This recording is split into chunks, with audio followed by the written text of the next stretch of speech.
Well, with a fair number of questions available, I've decided to launch episode 1 this week. For the minute, we're going to call it the Drydock, as the title card might suggest. So, welcome to the Drydock, a warships-based Q&A, and we'll see, based on the number of questions that show up in the subsequent videos, how often we're going to do this. I have a suspicion it may have to be a lot more frequently than monthly at the rate the questions are coming in. But without further ado, here we go. Now, obviously, please understand that some of these answers will be somewhat abbreviated, otherwise we could be here for hours and hours and hours. But moving on to question number 1, Daniel Noble asks, how were destroyer torpedo tubes reloaded? Well, the general answer is that in World War I and World War II and the surrounding periods, it generally wasn't done. External torpedo tubes very rarely carried reloads. The Japanese did, and they sort of had made theirs into almost torpedo turrets. A few other destroyer classes of other nations would carry torpedo tubes with reloads externally, and they might have a small crane or something. But generally, the reload was not done in battle, certainly, unless you were part of the Japanese Navy. And outside of that, normally you wouldn't even try and do it at sea, if at all possible. Bear in mind that when you're reloading a 14, 15 or 16-inch battleship gun, the shell often comes on its own, and then the charges will come in their own separate sections, and these are all hand-loaded. Now, if you imagine an 18 or 21-inch torpedo, it's longer, it's carrying more explosive, and it's got to carry fuel, motors, etc. So it's going to be a lot harder to reload a torpedo than even a battleship's main gun. So this explains why it was so difficult, especially when you consider that a battleship is a relatively stable proposition, whereas a small destroyer that's dodging, lurching around and has a lot less space to work with is a lot more of a difficult task. So normally when a destroyer fired its torpedoes, that was pretty much it. It would then either have to go back to home port, or in exceptional circumstances a resupply ship, where they would use usually cranes to reload the torpedo tubes. As I said, the Japanese were the exception, but that's because a lot of their destroyers were effectively gigantic torpedo boats, so they absolutely needed the extra torpedoes. In a related question, Thel Vadami asks, what was the evolution of the torpedo? Well, yeah, that's one hell of a subject. I might even have to do a special video on that at some point. Okay, so basically when it started out, the word torpedo didn't mean exactly what we would imagine a torpedo to be today. It basically meant any kind of explosive device that was in or under the water. So at the Battle of Mobile Bay, you had Admiral Farragut, who famously says, "Damn the torpedoes, full speed ahead." He wasn't actually referring to a torpedo like we'd think about it today. He was referring to what we today would have called a remote detonated mine, or a whole field of them. So a more modern rendering would probably be something like, "Screw it, guys, we're sailing straight into this minefield," which possibly puts a slightly different bent on his order and how the crews might have felt about that particular command, but there you go. The locomotive torpedo, which is what we would think about these days, was actually invented in the latter half of the 19th century by a British engineer called Robert Whitehead, although he was working for the Austrians at the time. Now, this initial thing, it was run by clockwork of all things, so yes, very steampunk. Ran on the surface, short range, fairly slow, and wasn't exactly the world's biggest success. But he kept working on it, and eventually came up with a version that was powered by compressed air that was actually capable of a reasonable speed and distance, albeit, again, pretty slow. But as a useful military weapon, they began to manufacture them and sell them to various countries. And the British included in that, and they bought a fair number of torpedoes from him, as well as the so-called Whitehead Secret, which was a system of pressures, sensors, gyroscopes, and hydroplanes, which actually allowed the torpedo to maintain a course once you'd set that course for it, because the very first torpedo prototypes just tended to wander off in all sorts of random directions, which is never a good thing. Over the period of 1870 through to 1890, torpedoes would increase in speed, range, and firepower up to the sort of 30 knots of torpedoes as we might think of them these days. And there was also a brief interlude of the first guided torpedoes, and these actually used a system that we would find fairly familiar today. They were wire guided, much as modern torpedoes are for the early part of their run. However, this wire guns was all the way in because they didn't have any kind of sort of onboard sensors, and they had to stick a little mast up out of the water so you could actually see where the torpedo you were guiding actually was. Those were in use for about 15 to 20 years on various ports of the British Empire as self-defense weaponry. And in an interesting interlude, Nikola Tesla, at the very end of the 19th century, tried to patent a radio-controlled torpedo, which he approached the American Navy with, and for reasons unknown, the American Navy decided they didn't want a radio-controlled, remote-controlled torpedo, and denied him. So there you go. Once torpedoes had reached the stage of being practical weapons, they were fitted to all sorts of things. The French led the way in fitting them on small torpedo boats. The British fitted them on so-called torpedo rams, which were effectively some weird unholy combination of an ancient Roman trireme, an ironclad, and a torpedo boat. The original HMS Thunderchild in War of the Worlds is notable as being apparently a torpedo ram, based on the HMS Polyphemus, which was an actual torpedo ram. Pretty much as the name suggests, they're designed to run around at high speed, low profile, heavy armor, a couple of big heavy fixed main guns, and torpedo tubes. Run at the enemy fleet, torpedo them, and hopefully survive to run away, I guess. Of course, torpedoes would go on to be deployed more successfully on torpedo boats that would eventually evolve into destroyers, and on the early submarines, which would evolve into U-boats and submarines of World War One. And they were also straight-running torpedoes because wire guidance in the middle of an active battlefield, as opposed to from onshore, was not really an option. They were also obviously still fitted to battleships for dubious purposes. Cruisers of various descriptions had them, and they would evolve further in size, shape, and power. You had the Long Lance, powered by pure oxygen of the Japanese, and then later at the end of World War II you had the first acoustic homing torpedoes and such like, which lead to the modern acoustic and sonar guided torpedoes of today. Ross Venner asks, why after the County and York classes did the Royal Navy abandon 8-inch gun heavy cruisers and build large light cruisers like the Town class instead? Again, this is a question that has quite a long answer, but the short version is effectively naval treaties. Britain and America had the largest displacement allowances under these naval treaties, but the treaties themselves said you could have so many hundred thousands of tons of cruisers, and each individual cruiser was limited to 10,000 tons, so you might think, well, that's an easy division, that'll tell me how many cruisers I can build. Unfortunately, the fleet needs of the Royal Navy compared to the Americans or the Japanese were entirely different. The Americans and Japanese had relatively few overseas possessions, so there was more focus on bigger, heavier cruisers with bigger guns that could hopefully take out individual enemy heavy cruisers quite quickly and possibly even contribute to certain battle line support roles. However, the British, although they did have a need for this, also had to think about the fact they had an empire to protect and lots of trade routes. And if they'd built a relatively small number of 8-inch gun cruisers, they would have used up their allowance very quickly, and they wouldn't have had enough ships to actually protect the empire. Whereas if you used 6-inch cruisers, the light cruiser types, then the theory went that you could make a light cruiser for a lesser displacement, which meant you could have more of them, and also they cost a little bit less, which would in theory allow you to build enough cruisers to actually safeguard the sea lanes.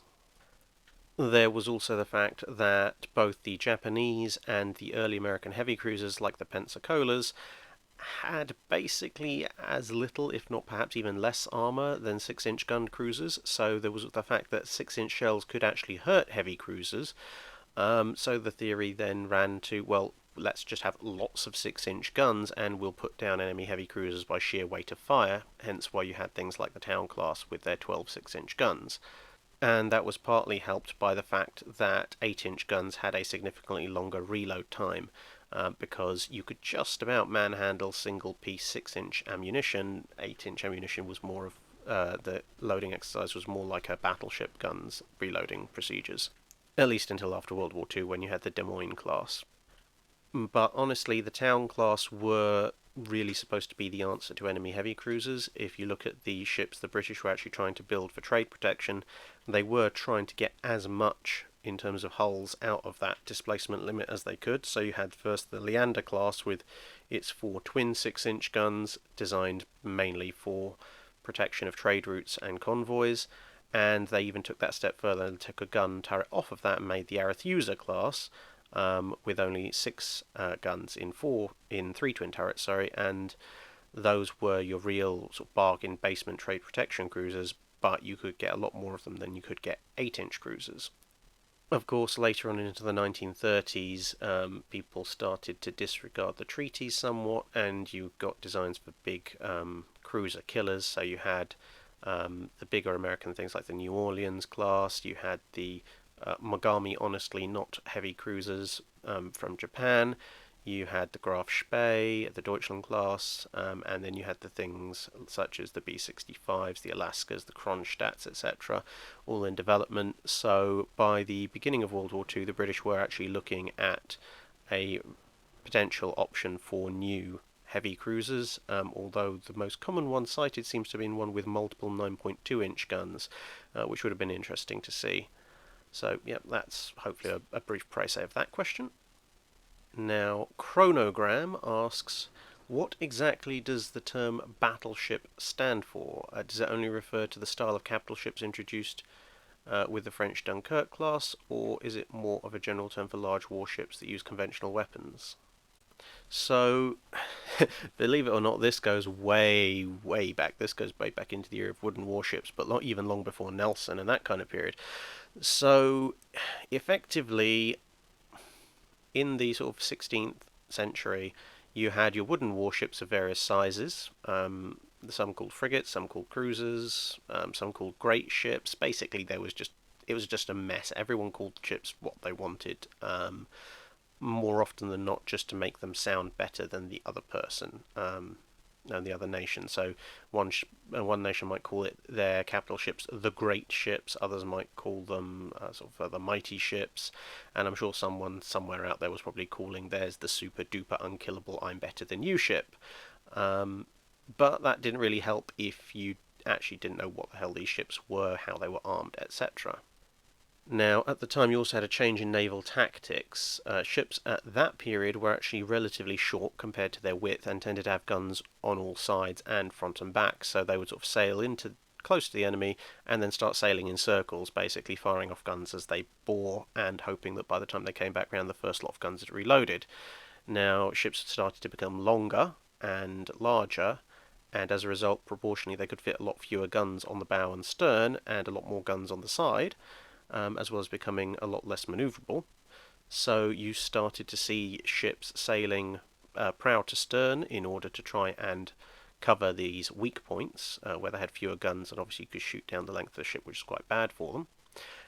And this very rapidly evolved by the time you got to the wars that took place between England and the Netherlands during the Cromwell Republican era in Britain. You started to see the development of so-called line of battle tactics, where the ships would just sail in a long line and all fire their broadsides. Now, this kind of activity was obviously very punishing because there were an awful lot of guns involved, and the ships weren't really able to dodge even as much as they had been before, so they basically had to sit there and take the punishment. So this led to the development of a concept of a ship that was suitable to stand in the line of battle, and everything else which wasn't. Now that would later evolve into things like the first rate, second rate, third rate, etc. systems that you'd see in the 18th and 19th century. But for the late 16th and early 17th century, things were basically divided up into ships suitable for the line of battle and ships that aren't. Now you might be able to start see the connection there, because you effectively were then classifying certain large, heavily armed ships as line of battle ships. And in naval parlance and sort of shortening of names and such, eventually that just went down to line ships or battleships. And it kind of zigzagged across those two terms and a few related ones during the Age of Sail era, to the point that when you had the early 19th century, they were actually, believe it or not, called liners, line of battle. But as passenger ships came in, that passenger liners started to come into vogue, that kind of dropped off, and you got the term battleship being adopted officially probably somewhere in the mid-19th century, and then that went on from there. So for a long period, it was actually still just reliant on that old sort of semi-obsolete term of, yeah, here's a line of battle. Which ships you're going to stick in them that line? They're your battleships. The battleship as a concept eventually got codified in the naval treaties of the 1920s. When they separated out cruisers and battleships, but that is effectively where that term comes from. Matthew Robinson asks 3 questions. I'm going to deal with them in reverse order. This is first question, HMS Victory, please. HMS Victory, yes. I will put it on the list. You're welcome. Second question, I'd really love to see a video of the USS Constitution comparing her to contemporary frigates and even ships of the line of the Royal and French Navies. From what I've read, though they were no real threat to British naval superiority due to the sheer numbers of your ships, the few frigates we did have greatly outclassed the Royal Navy frigates, and perhaps even the Razes built to counter them.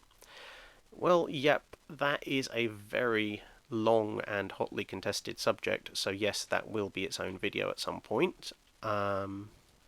Although I am kind of obligated to point out that most of the French Navy in that time period was serving in the Royal Navy, thanks to being captured by said Navy, so we can pretty much just take what the Royal Navy had in stock as sort of representative of everybody else's ships, because they pretty much nicked everybody else's ships as well as their own in various battles. So yeah, fun times being in the early 18th century. So yeah, special on that coming up soon, hopefully, along with all the other specials. Believe it or not, I actually have the Tirpitz damage special that I promised ages ago, and it's been ready to go in script form for about 2-3 months. It's just processing all the graphics to represent the thousands of planes that attack the blasted thing is taking a while. And his final question is, how would Warrior fare against the USS Monitor had Great Britain come into the American Civil War on the side of the Confederacy, particularly against a squadron of monitors? So the first thing that I'll say is that the only time this particular little matchup has been addressed in any kind of popular book has been Harry Harrison's Stars and Stripes Forever. Please, for the love of God, don't read it. The man has no idea what the hell he's talking about. His naval research appears to have been gazing lovingly at the picture of an American flag whilst a bald eagle scratches his eyes out for the first few minutes, and then gone and written down whatever he saw on paper. Yeah, it's just not good naval history, simply put. Okay, but anyway, seriously. Let's have a look at the two. I mean, Monitor is about a third of the displacement of Warrior, so that gives you a fairly big clue right there. But there are a substantial number of other differences between the two ships. Warrior is an ocean-going ship, whereas Monitor is effectively a floating raft with armour and a turret stuck on top of it. So the Monitor is also significantly slower. It's 5 knots compared to the Warrior's 13 to 14 knots with one method of propulsion or another, 17 with both, so Warrior's significantly faster. Monitor has the somewhat embarrassing distinction of sinking purely just because of wave action, because its deck was so low the water just came over the top and swamped it, and that was it. That's how it went down. Warrior, on the other hand, didn't, so you've got that in its favour. Warrior's armour is also a solid single thickness 4.5 inch rolled iron plate. Monitor's turret armour looks impressive at 8 inches thick, but it's wrought iron as opposed to rolled, which is less able to resist shot, and it's also laminated 1 inch plates, and laminated armour is just much worse at resisting incoming fire than the same thickness of solid plate. So Monitor there's a lot of iron on its turret, but not necessarily enough. Now, when it comes to guns, the Warrior has a lot more guns. They are smaller, 68 pounders and 110 pounders. However, the 68 pounder was pretty much the gun par excellence of the era of the early 1860s. The 11-inch Dahlgrens on the Monitor are relatively slow firing, and for all their size, they're actually designed to address one of the major problems with shells of that era, which was that basically if you fired them too fast, they just punched straight through one side of the ship and out the other before their fuse could go off. So large as they are, they're actually designed for medium velocity shell firing, which means that their firepower in terms of punching through armour is considerably less than it would be for a gun of its size that was designed for high speed shot. And as I mentioned in the Warrior video, they did tests at Shrewsbury Ness, which was the Royal Navy's gun test firing range, against a target that was made up in exactly the same way as the Warrior's armour scheme was, and the 11-inch Dahlgrens, using the shot and powder loads that the Americans historically used in the Monitor in the early 1860s, basically just they couldn't penetrate the Warrior's armour. You could sail right up to the thing, unload point blank, and it's still not going through. The reverse is not true. The 68-pounder, at least with solid shot, stands a reasonable chance of getting through the Monitor's turret, certainly after a few shots have dislodged and dismantled some of the outer laminate layers. And finally, you have the fact that the Warrior is so much larger, it has so much more crew, they're much better armed, and with that slow reload on the main guns, there is actually the possibility that the Warrior could actually board the Monitor and just take it over that way.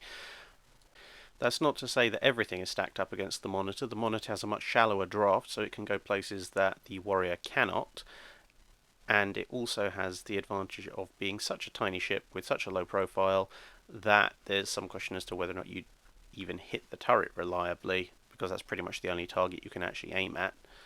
But overall, I think if you stuck the two ships in open, calm water, the Warrior is going to win that fight pretty much all the time, largely on the grounds of the fact the Monitor can't actually hurt it, and the best it can hope to do is run the Warrior out of ammunition, because it can't run away either. Now, against a squadron of Monitors, that changes things a little bit. I mean, you still, if it's clones of the USS Monitor, you're still not going to be able to actually hurt the Warrior. You might stand a small chance of disabling its steering, but then what exactly are you going to do about it after that? But I don't think that the Warrior is likely to be able to score sufficient hits on a squadron of, say, 3 Monitors, so the Warrior's displacement in Monitors, to actually knock them all out of the fight before it runs out of ammunition itself. So you'd probably have to go down to one of those esoteric methods that we talked about earlier, like boarding.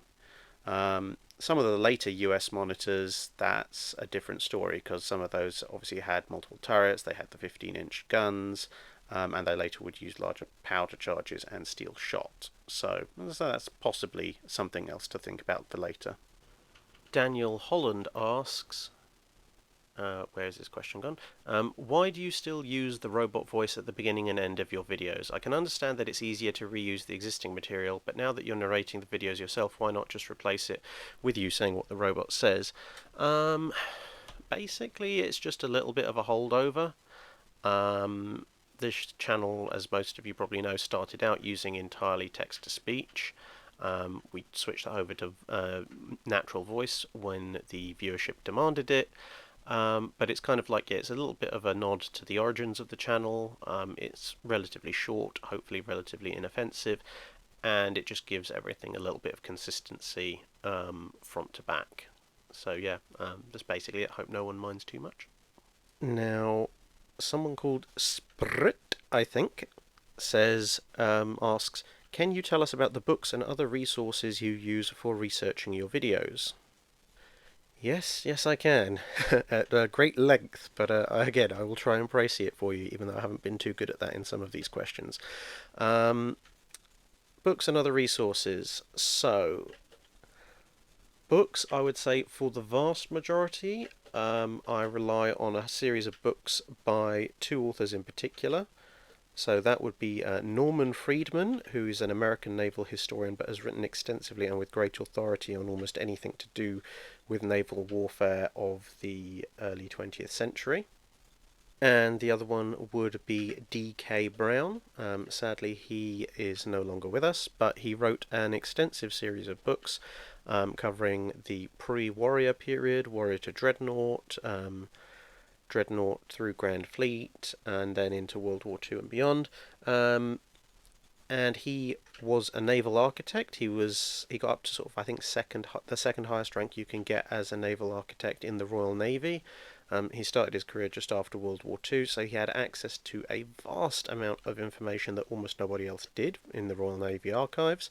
And of course, being an actual professional naval architect, he understood an awful lot more about the engineering and structural side of things than most people do. So yeah, those cover a lot of the period that we're looking at. D.K. Brown, obviously being a British naval engineer, he writes quite honestly sort of about the things he has the most information about, most access to, which would be the Royal Navy. And to be fair, for the majority of the period of warships that we're looking at, the British Navy was pretty much the touchstone for a lot of other navies. But he does cover comparisons with other navies, other ships, and the visits that both foreign navies did to the Royal Navy and Royal Navy officers who visited foreign navies. So there's a lot of good valid cross comparison, and of course Norman Friedman covers America predominantly, but he also writes quite extensively about other nations as well. Now on top of that, I have quite a number of both generalist history and specific history books written by various authors that help explain more of the background rather than the technical details for various navies, why they did things, when they did things, how battles went, etc. I have about 5 or 6 different books just covering the Battle of Jutland from various people's perspectives. I have something like half a metric ton of naval historical books that I can refer to at various points. Although the books are generally a bit older now, there's a series by a couple of authors called Doolin, and I always pronounced it Garzaki, but I could be wrong on that latter one. Names on the screen. They've done a number of books that are very handy references to all sides of the naval arms races of the 20th century. A little bit harder to find these days, but not impossible. And of course, as any good naval historian does, all of these authors quite often make reference to extensive primary sources in their bibliographies. So when there is a need to look at a more esoteric ship or a particular interesting point, I will go and look up various references that they've listed. Living in southwest London in the UK as I do, I have access to the National Archives at Kew, relatively nearby, the National Maritime Museum, also relatively nearby, and if absolutely necessary I can take a trip down to Portsmouth and have a chat with some of the Naval Archive historians down there. So yeah, there's quite a broad range of things that are available for me to check out, plus believe it or not, actually when we're talking about some of the older stuff like Warrior and maybe up to the pre-Dreadnought era, there's a lot of public domain stuff that you can find on Google Books if you know where to look, usually by finding the title in one of those other books by the authors I mentioned previously. And that's not to say that there aren't numerous other good authors that cover this kind of period, it's just that those are the ones who have published quite extensively on the subject in the particular field that we tend to look at in these guides. And therefore I concentrate on them and branch out elsewhere. I mean, there are plenty of other books in my collection by other authors as well. When it comes to the more esoteric ships, things like perhaps the Swedish or Spanish ships that don't tend to be written about as much, you do have passing references to them in these other books, but sometimes I do sometimes have to resort to the good old Wikipedia. That's not to draw necessarily the content from those articles, because you can never trust something like Wikipedia on anything that people have any kind of particular stake in, to be honest, but some of those articles are relatively well sourced, and then I will go to a Wikipedia page on a ship in question. I'll look to see what sources they've used, and then I'll go and look up those sources via the library or via the net or some other means. And then once I've had a look and confirmed what those sources say, then the text that goes into these guides comes out from those sources directly. And finally, some of the knowledge that fills in a few of the more humorous and transitory sections of the guides also comes from my own personal research and memory, because although I have a lot of resources to hand, I've also obviously had to sell on or otherwise get rid of various sources that I've had in the past. I've read things in books that I don't actually own, but sort of have been only had access to in certain research institutions, and I've been interested in naval history for the better part of 2 decades now. So sometimes things come from my own memory, but I will not rely on my own memory unless I'm absolutely 100% sure that I'm right, and I can verify this by reference to other sources, or if it's a relatively unimportant little side note. So don't worry about that. Of course, there are always disagreements. I mean, even between D.K. Brown and Friedman, there are a few disagreements, not necessarily errors, but sometimes just different interpretations of given figures, and that obviously means that ultimately I have to exercise my best judgment in presenting certain types of information to you. If people disagree with something I've said, obviously you're always welcome to disagree in the comments and tell me why you think that. But I just generally take the point of view that, well, if other people are using same or similar sources and they come to a slightly different conclusion, well, that's fair enough, as long as you can back up your statements. I mean, you have various arguments going on about things like decapping plates and spaced armor. That is really something you just have to take a look at the evidence and take a stand on based on what you can read and what your own personal expertise is. As an engineer myself, I can do a lot of the calculations separately to try and verify what's being said. But when you get to things with spaced armor and decapping plates, even the primary sources don't necessarily agree. You can pull a rough idea of what's going on out of those, but you've got British tests, you've got German tests, you've got American tests, you've got Italian tests, you've got Japanese tests, and they all say different things. Admittedly, a lot of them were done at different calibers, and perhaps there's certain things that change at those different calibers. But even when you get overlapping tests, you do have some variance there. So you always have to take those kind of things with a little bit of a pinch of salt. But to be fair, the vast majority of things that we discuss in our naval guides, things like gun caliber, speed, what the ships did, why they did it, what happened to them, generally are relatively well agreed upon, and things where they aren't, I do try and at least highlight the disagreements, such as during the final ride of Fuso and Yamashiro, no one actually really knows what happened to the second ship. But in the guide to that particular vessel class, I did point out that actually there were two different versions of how the last ship ended its life. So yeah, hopefully that's the long and rambling way of answering that question. Gavin asks, why did early dreadnoughts have rolled up nets along their sides?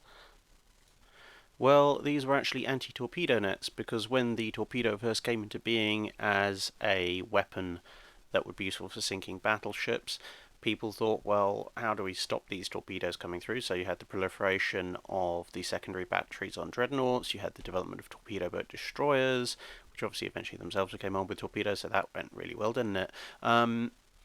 But the ultimate defense was thought, well, if all these torpedoes are actually coming at you, they've been launched, you've shot all the guns you can at them, but you can't actually shoot a torpedo out of the water unless you're incredibly lucky. So how do you stop the torpedo from hitting the ship at the end of it? And the idea was a net, because yeah, as if you're fishing, put a net out, catch the torpedo, and if it goes off, at least it goes off 50-60 feet away from the ship, which can do substantially less damage to you. Unfortunately for the proponents of the torpedo net, it didn't really work that well for very long, because torpedoes became heavier and faster, and the sheer inertia that they carried would allow them to break through any net that you could practically attach to the side of a ship, and so torpedo nets tended to fall out of fashion fairly quickly and were removed from the ships they'd been installed on. But on the early ships, before torpedoes advanced to that level of power, you saw a lot of these rolled up nets, and you'll see also they're connected to what appear to be long streaks. Those are actually booms, which will be mounted to hinges at one end, and so when the ship is at anchor or at low speed, you would deploy those booms and the nets would furl out, and you'd have your battleship centered in a little bubble of hopefully torpedo-proof netting, which, as I say, worked for maybe half a decade. Ultimately, it wasn't just the speed and power of torpedoes that did in for them, it was also just the fact it added so much weight, and they weren't actually useful while you were at sea, because the force of the water would just rip it all off of you. So it was kind of like, well, if you're going to have torpedo nets to defend against torpedoes, you're only ever going to have it while the ships are at anchor. When they're at anchor, they're going to be in harbour. If you have a submarine in the middle of your harbour, you've got a lot of things that have gone wrong for you, beyond the fact that torpedoes gone for an individual ship. And of course, a torpedo net that can be land-based and hauled out by specific ships designed for the purpose or commandeered for the purpose can be a lot heavier and a lot stronger, and that's why you see anti-submarine and anti-torpedo nets survive into World War II at various anchorages. But of course, if you have such a net at your anchorage, then you don't need the net also on the ship. So that's why they went away. And finally, for this episode of the Drydock, Alfredo Sierra asks, I was wondering if you ever plan on adding more days to review ships, or if you will keep only uploading on Saturdays. Well, the answer to that is I'd love to do this more often. However, I do have a full-time job to do, and as you might notice from the lack of ads, I don't get anything off of YouTube for all this. This is purely done because I like doing it and I like interacting with you guys. So that does impose some constraints on my time. I do also have obviously other activities that I do outside of work which take up my time during the week. So at the moment, probably I'm going to stick with Saturdays as the upload date for reviews.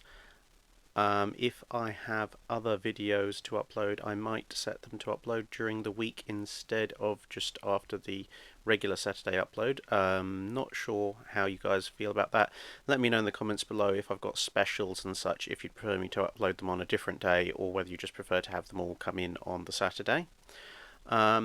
If I do get more time available, then yeah, sure, I'd consider uploading more often. But again, it comes down partially also to research time.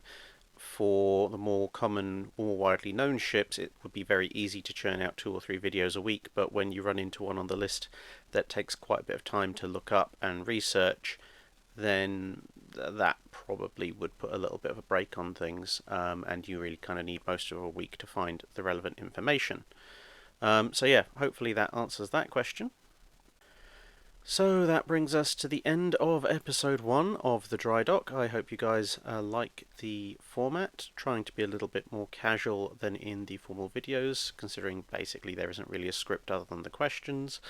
And if you've got any improvements, any suggestions, or indeed any more Q&A questions, let me know in the comments below as usual. Thanks very much for listening, and as we hit another record for longest video I've ever actually done, thanks very much, and see you next time.